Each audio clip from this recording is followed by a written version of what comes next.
তো আমাদের এত সুন্দর একটা ওয়েদারে আমার মা ছাদে এতগুলো জামা কাপড় মেলে দিয়ে গেছে, অ্যান্ড এবার আমাকে পাঠিয়েছে সেগুলো তুলতে, যেগুলোর একটাও আমি তুলবো না।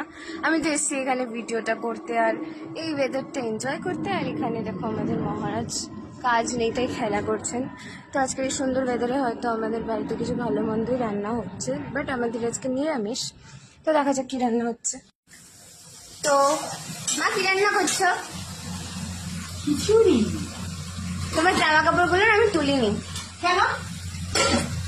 ছাদে গিয়ে আমি প্রথমে একটু টুসির সাথে খেললাম, তারপরে চলে এলাম। বাহ, এটা কি চিকেন? এই কি এটা? ওই ওর মধ্যে দেবো মশলা।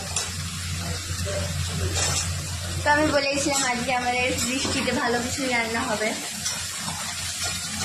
তাই হচ্ছে। এইটা দেবে না, এই বাদাম মাদাম। খিচুড়ি, বেগুন ভাজা, পাঁপড় ভাজা আর ওই চচ্চড়ি কেটে রেখেছি। চচ্চড়িটা বসে